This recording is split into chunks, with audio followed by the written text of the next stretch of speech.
السلام علیکم نحمده ونصلی علی رسولہ الکریم اما بعد فاعوذ باللہ من الشیطان الرجیم بسم اللہ الرحمن الرحیم وعد اللہ الذین آمنوا منکم وعملوا الصالحات لیستخلفنہم فی الارض کما استخلف الذین من قبلہم ولیمکنن لہم دینہم الذی ارتضی لہم صدق اللہ العظیم۔ امام الہند حضرت شاہ ولی اللہ دہلوی رحمۃ اللہ علیہ نے بالکل بجا طور پر اس رائے کا اظہار فرمایا ہے کہ خلافت راشدہ در حقیقت نبوت محمدی کا تتمہ ہے علی صاحب الصلاۃ والسلام، اور یہ بات اس لیے بالکل قرین قیاس ہے کہ نبی اکرم صلی اللہ علیہ وسلم کی جو بعثت عامہ ہے، آپ کی بعثت پوری دنیا کی طرف، تمام عالم انسانیت کی طرف، اس کے فرائض کی تکمیل خلافت راشدہ کے ذریعے سے ہوئی۔ چنانچہ نبی اکرم صلی اللہ علیہ وسلم نے جس عمل کا آغاز بنفس نفیس فرما دیا تھا، اپنے دعوتی نامہ مبارک ارسال فرما کر، پھر غزوہ موتا، پھر سفر تبوک، پھر جیش اسامہ کی روانگی، اس سے جس عمل کا آغاز ہوا وہ کسی درجے میں حضرت ابوبکر صدیق رضی اللہ تعالی عنہ کی عہد خلافت میں بھی آگے بڑھا۔ چنانچہ مسلمانوں کی پیش قدمی شام کے ملک میں آپ کے دوران خلافت بھی کافی حد تک ہو چکی تھی، لیکن واقعہ یہ ہے کہ اسلامی فتوحات کا سیلاب، جس کو بجا طور پر تعبیر کیا علامہ اقبال نے کہ رکتا نہ تھا کسی سے سیل رواں ہمارا، یہ نقشہ جو ہے یہ عہد خلافت فاروقی اور عہد خلافت عثمانی میں سامنے آتا ہے۔ حضرت عمر رضی اللہ تعالیٰ عنہ کی عہد خلافت یہ کل 10 سال ہے۔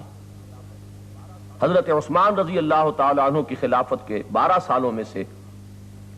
پہلے 10 سالوں کی شان بالکل وہی ہے جو خلافت فاروقی کی ہے، وہی اتحاد، وہی یکجہتی، وہی ذوق جہاد، وہی جوش عمل، وہی شوق شہادت جو ہمیں دور نبوی میں اور عہد صدیقی میں نظر آتا ہے، ان 20 سالوں کے دوران بھی بتمام و کمال نظر آ رہا ہے۔ البتہ حضرت عثمان رضی اللہ تعالی عنہ کے عہد خلافت کے آخری 2 سالوں میں افتراق اور انتشار بھی ہوا اور فتنہ و فساد کی شکل بھی سامنے آتی ہے۔ بہرحال یہ عمل کہ جو تقریباً 1 ربع صدی تک جاری رہا ہے اور نہایت آب و تاب کے ساتھ جاری رہا ہے، اس کے بارے میں ایک بات تو یہ جان لینی چاہیے کہ اس کی اصل غرض و غایت کشور کشائی نہ تھی، بقول علامہ اقبال شہادت ہے مطلوب و مقصود مومن، نہ مال غنیمت نہ کشور کشائی۔ یہ عام دنیاوی فتوحات یا دوسرے فاتحین کی دنیا میں پیش قدمی سے بالکل ایک مختلف معاملہ ہے۔ چنانچہ جب حضرت سعد ابن ابی وقاص رضی اللہ تعالی عنہ سے یہ سوال کیا گیا، وہ فاتح ایران ہیں، ان سے یہ سوال کیا گیا ایرانیوں کی جانب سے کہ آپ ہم پر کیوں چڑھ آئے ہیں، یہ جنگ کس لیے ہے، ہمارے مابین تو کوئی تنازعات بھی نہ تھے۔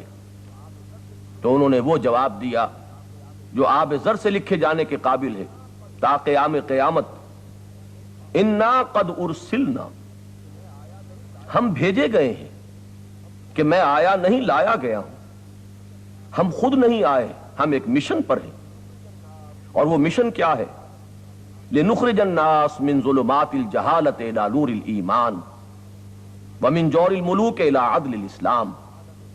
کہ نوع انسانی کو جہالت و جاہلیت کی ظلمتوں سے نکال کر ایمان کی روشنی میں لائیں، اور بادشاہوں کے ظلم و ستم کے پنجے سے نجات دلا کر اسلام کے عدل سے روشناس کریں۔ چنانچہ یہ وہی بات ہے کہ اصل مقصد شہادت حق تھا، شہادت کے ایک معنی اللہ کی راہ میں گردن کٹوا دینے کے بھی ہیں، اور اس سطح پر گویا کہ یہ ہر مجاہد فی سبیل اللہ کا ایک انفرادی نصب العین ہے۔ یہ وہ تمنا ہے کہ جو ہم دیکھتے ہیں کہ خود محمد الرسول اللہ صلی اللہ علیہ وسلم کی زبان پر آ رہی ہے، لوددت، تو مجھے انتہائی خواہش ہے اس کی، ان اقتل فی سبیل اللہ ثم احیا ثم اقتل ثم احیا، کہ میں اللہ کی راہ میں قتل کیا جاؤں، پھر زندہ کیا جاؤں، پھر اللہ کی راہ میں قتل ہونے کی سعادت سے شاد کام ہوں۔ یہ بات دوسری ہے کہ اللہ کے رسولوں کے باب میں اللہ کی یہ سنت ہے، اس کا اٹل قانون ہے کہ وہ مغلوب نہیں ہو سکتے، اور جو مغلوب نہیں ہو سکتا ظاہر ہے کہ وہ مقتول کیسے ہو سکتا ہے۔ لہذا یہ اگرچہ خواہش حضور کی پوری نہیں ہوئی، لیکن لفظ شہید کے ایک دوسرے معنی بھی ہیں جس کی روح سے ہر رسول شہید ہے۔ فَكَيْفَ إِذَا جِئْنَا مِن كُلِّ أُمَّةٍ بِشَهِيدٍ وَجِئْنَا بِكَ عَلَىٰ هَٰؤُلَاءِ شَهِيدًا، یہ ہے شہادت علی الناس کا فریضہ، حق کی گواہی دینا قول سے اور عمل سے،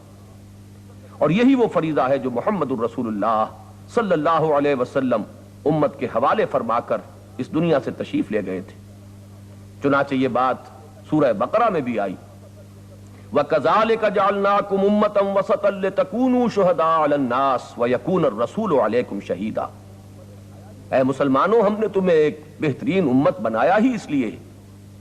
کہ تم گواہی دو پوری نوع انسانی پر، اور اللہ کے رسول صلی اللہ علیہ وسلم گواہ ہو جائیں تم پر۔ یہ بات سورہ حج میں بھی آتی ہے، مسلمانوں کو للکارا جا رہا ہے، وَجَاهِدُوا فِي اللَّهِ حَقَّ جِهَادِهِ هُوَ اجْتَبَاكُمْ، اللہ کی راہ میں محنت کرو، جد و جہد کرو جیسا کہ اس کے لیے محنت کا حق ہے۔ اللہ نے تمہیں چن لیا ہے، کس لیے چن لیا ہے اسے آگے بیان فرما دیا، لِيَكُونَ الرَّسُولُ شَهِيدًا عَلَيْكُمْ وَتَكُونُوا شُهَدَاءَ عَلَى النَّاسِ، تاکہ رسول گواہی دیں تم پر اور تم گواہی دو پوری نوع انسانی پر۔ چنانچہ خلافت راشدہ کے دوران ہمیں یہ نظر آتا ہے کہ وہ نظام دین حق، وہ نظام عدل اجتماعی، وہ اجتماعی نظام جو عدل اور قسط کے اصول پر قائم ہے، جس کی کہ آج کے انسان کو اصل ضرورت ہے۔ یہ بات پہلے واضح کی جا چکی ہے کہ انفرادی اخلاقیات کا جہاں تک تعلق ہے، سابقہ انبیاء اور رسل کے ہاں بھی وہ اپنے پورے نقطۂ عروج پر ہیں، اگرچہ اس پہلو سے بھی ایک امتیازی شان ہے سیرت محمدی کی علیہ صاحب الصلاۃ والسلام کہ اس میں تمام اخلاقی اقدار کو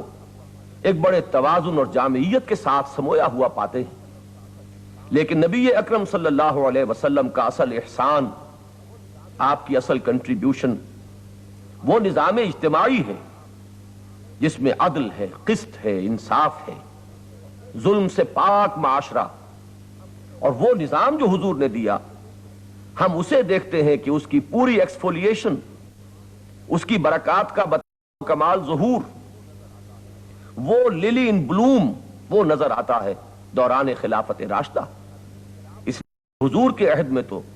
ابھی انقلاب کا عمل جاری تھا، ابھی انقلاب تکمیل کو پہنچا ہی تھا کہ حضور نے مراجعت اختیار فرما لی، بل اللہ الرفیق الاعلی۔ اس نظام کی برکات ظاہر ہوئیں بالخصوص دور فاروقی اور دور عثمانی میں۔ چنانچہ ہم دیکھتے ہیں کہ ایک طرف حریت ہے تو اس کا عالم یہ ہے کہ ایک خاتون بھی عمر جیسے فرما روا کو ٹوک سکتی ہے رضی اللہ تعالی عنہ، اور ایک خاتون کی پر حضرت عمر اپنا ایک آرڈیننس واپس لے لیتے ہیں، جاری شدہ حکم واپس فرما دیتے ہیں۔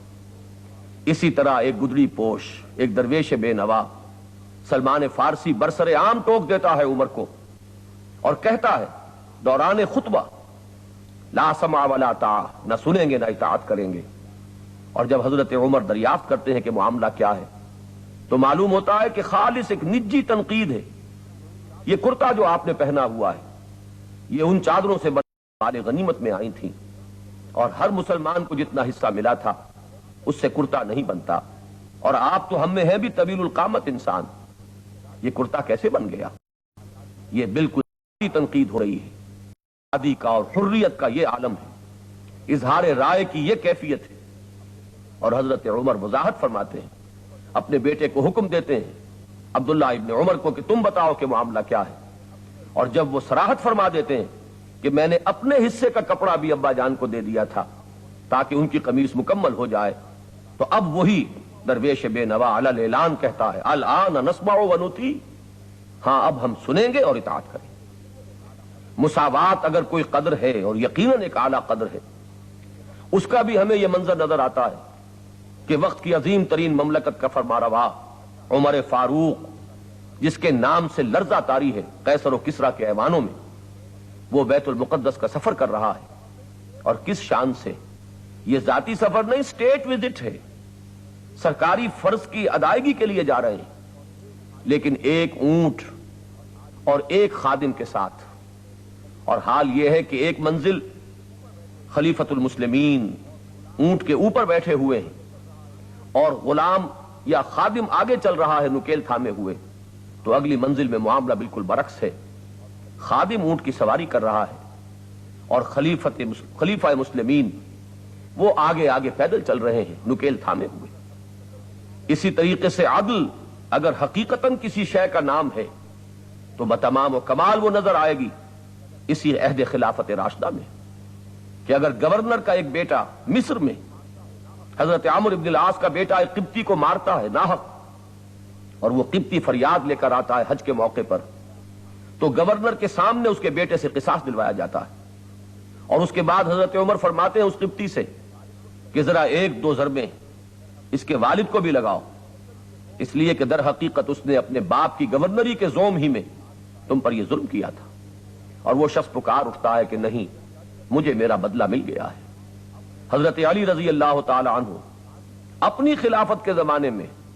قاضی کی عدالت میں پیش ہوتے ہیں، اور ان کا دعویٰ صرف اس لیے خارج ہو جاتا ہے کہ ان کے پاس گواہیاں صرف دو تھیں، ایک بیٹے کی حضرت حسن کی رضی اللہ تعالی عنہ اور ایک غلام کی، اور عدالت فیصلہ کرتی ہے کہ کسی شخص کے حق میں اس کے بیٹے اور اس کے ذاتی غلام کی گواہی قبول نہیں ہو سکتی، لہذا آپ کا دعویٰ خارج ہے۔ حریت ہو، مساوات ہو، عدل و انصاف ہو، یہ تمام اقدار کہ جن کی یوں سمجھیے کہ نوع انسانی کو شدید ضرورت ہے، اور ان سب کو سمو کر ایک معتدل نظام کے اندر ایک عدل اجتماعی کا نظام قائم کرنا جس کے لیے نوع انسانی تڑپ رہی ہے، یہ وہ حجت ہے جو خلافت راشدہ کے ذریعے سے قائم ہو گئی۔